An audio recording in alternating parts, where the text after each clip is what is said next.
नमस्कार दोस्तों। आज की कहानी है कर्ज।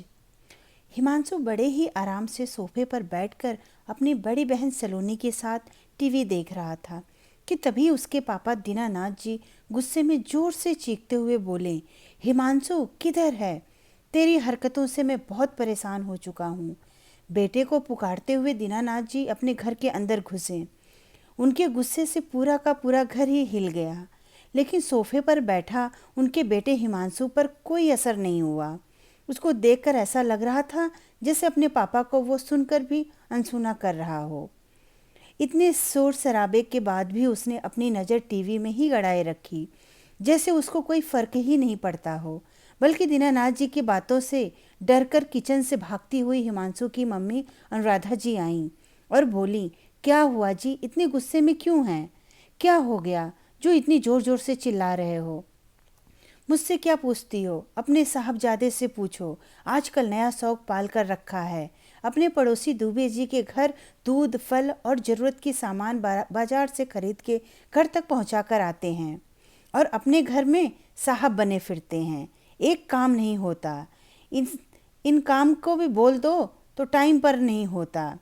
ऑनलाइन बिल भरने में भी इनको परेशानी होती है। मैं यहाँ एक एक पैसे जोड़कर इनको विदेश पढ़ने भेजने के इंतज़ाम में बैंक के चक्कर काट रहा हूँ और ये महाशय जन सेवा कर रहे हैं।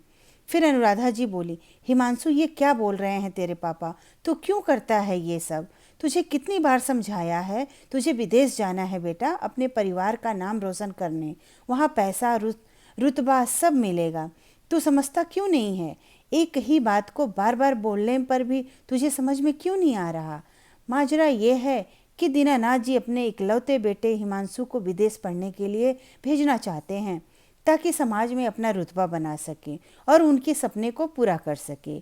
लेकिन इधर बिल्कुल उल्टा, हिमांशु बचपन से ही इंडियन आर्मी में भर्ती होने का सपना देखता आ रहा है, जिसके लिए वो बहुत बार दीनानाथ जी से कह चुका था, लेकिन हर बार वो मना कर देते, ये कहकर कि उस नौकरी में कुछ भी नहीं रखा।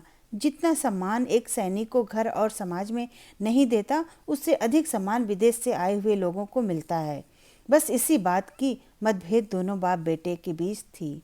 इस मतभेद में कोई संदेशवाहक की भूमिका में होता तो वो थी अनुराधा जी, जिनको दोनों तरफ से नाराजगी का सामना करना पड़ता। हिमांशु इतना सुनकर भी उसी तरह बैठा हुआ था। तभी हिमांशु की बड़ी बहन ने कहा, हिमांशु चुप क्यों है? कुछ बोलता क्यों नहीं? क्यों तू आजकल पड़ोसियों के काम करता है? और तू तो जानता है कि पापा दुबे अंकल को बिल्कुल पसंद नहीं करते, तो फिर तू उनका काम क्यों किया? फिर हिमांशु बोला, दीदी क्या गलत किया मैंने? यही तो पापा चाहते हैं मुझसे कराना, वही कर रहा हूँ। रही बात इनकी पसंद की, तो जो इनकी बात में हाँ मिलाता है उसको ये पसंद करते हैं, फिर चाहे वो घर वाले हों या पड़ोसी। इनको सिर्फ अपनी बात मनवाने, खुद को सही साबित करने की आदत पड़ चुकी है। तुम एमसीए करना चाहती हो तो उसके लिए इनके पास पैसे नहीं हैं। मैं आर्मी में जाना चाहता हूँ तो मुझे बैंक से कर्ज लेकर अमेरिका भेजना चाहते हैं। क्यों करूँ मैं घर का कोई काम जब मैं अपने देश की सेवा नहीं कर सकता? मेरा देश भी तो मेरा घर ही है। अमेरिका में जाकर नौकरी करने से तो पड़ोसी की मदद करना में क्या बुराई है? मेरे लिए तो पड़ोसी की सेवा करना और अमेरिका में जाकर नौकरी करना दोनों एक ही बराबर है। आखिर बात दुबे अंकल के बेटे को बॉर्डर पर दुश्मनों की गोली लगी तो पूरा परिवार रो रहा था। दुबे अंकल जी बहुत टेंशन में थे, इसीलिए मैंने उनकी मदद की। आखिर वो हमारे देश के वीर सैनिक के पिता हैं। मुझे तो उन पर और उनके बेटे प्रकाश पर गर्व है, जो उन्होंने अपने इकलौते बेटे को देश की सेवा के लिए भेज दिया, बिना किसी स्वार्थ के। और इसी बात से पापा उनसे नफरत करते हैं, क्योंकि उन्होंने इनकी राय नहीं मानी थी और इनको सच का आईना दिखा दिया था कि कर्ज लेकर विदेश भेजने से अच्छा मैं अपने बेटे को फर्ज निभाने देश की सीमा पर भेज दूं, ताकि अपनी भारत माँ का कर्ज चुका सकूं, उनकी रक्षा करके। माँ पूछिए इनसे कि क्या मुझे अपने कर्ज के पैसे से परमवीर चक्र दिला पाएंगे? और इतना कहकर हिमांशु गुस्से में वहाँ से चला गया। दीनानाथ जी ने अपना बाकी सारा गुस्सा अपनी पत्नी और बेटी पर निकाल दिया, ये कहते हुए कि तुम दोनों ने ही अधिक लाड प्यार में बिगाड़ दिया है। और फिर दूसरे दिन सुबह को दीनानाथ जी की अपने घर की खिड़की से देखा तो घर के बाहर बड़ी भारी भीड़ उमड़ी पड़ी थी। दीनानाथ जी भी घर से निकलकर बाहर गए। वहाँ जोर जोर से दुबे जी के बेटे का नाम के नारे लग रहे थे। जब तक सूरज चांद रहेगा, प्रकाश तुम्हारा नाम रहेगा, प्रकाश हमारा अमर रहे। दीनानाथ जी और हिमांशु भी उस भीड़ में थे। सेना की गाड़ी जब प्रकाश के पार्थिव शरीर को लेकर आई, तिरंगे में लिपटा प्रकाश का चेहरा एक तेज के समान चमक रहा था, जैसे कि मुस्कुरा रहा था। जन सैलाब, भीड़ के नारे, दुबे जी को मिलता सम्मान और भारतीय सेना द्वारा प्रकाश के लिए दिया गया सम्मान में पत्रकारों की भीड़ उमड़ी। किसी भी माता पिता के सिर को गर्व से ऊंचा करने के लिए काफ़ी था। पूरे राजकीय सम्मान से प्रकाश का अंतिम संस्कार किया गया। अंतिम संस्कार के बाद जब दुबे जी ने कहा कि अगर उनको अपने एक नहीं 4 बेटे भी देश के लिए कुर्बान करने पड़े तो वो खुशी खुशी कर देते, लेकिन ईश्वर ने उन्हें सिर्फ एक ही संतान दी। और इतनी बात सुनकर दीनानाथ जी खुद को संभाल नहीं पा रहे थे। वो दुबे जी का चेहरा देखकर सोचने लगे कि इनकी आंखों में इतना गर्व। बेटे को खो देने के बाद भी उन्होंने दुबे जी से कहा, दुबे जी, मुझे बहुत दुख हो रहा है कि प्रकाश के बारे में जानकर। तूने खुद को कैसे संभाला है मैं समझ नहीं पा रहा हूँ, इसीलिए मैं डरता हूँ और तुझे समझाया था कि मत भेज सेना में इकलौते बेटे को।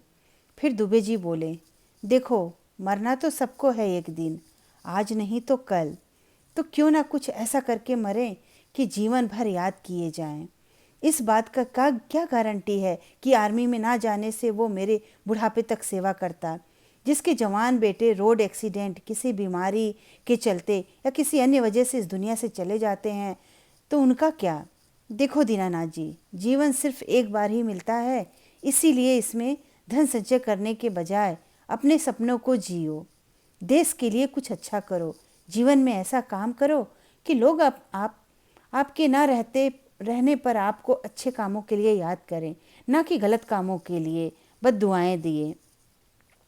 बच्चों की अधिक सुविधा और परवरिश देना माँ बाप का फ़र्ज़ है, बाकी भविष्य तो बच्चा अपनी मेहनत से ही बनाता है। इतना सुनकर दीनानाथ जी आज अंदर से हिल चुके थे और दुबे जी की बात से सहमत भी थे। उन्होंने घर आकर हिमांशु से कहा, हिमांशु, तुम भारतीय सेना में जाने का अपना सपना पूरा कर सकते हो। अब मैं तुमको पढ़ने के लिए अमेरिका नहीं भेजूंगा। अब तुम मेरे सपने को नहीं बल्कि तुम अपने सपने को पूरा कर सकोगे। तभी हिमांशु ने अपने पापा के पैर छुए और बोला, पापा, आपसे एक और रिक्वेस्ट है कि दीदी का भी एमसीए में एडमिशन करवा दीजिए। दीदी पढ़ने में बहुत तेज़ है।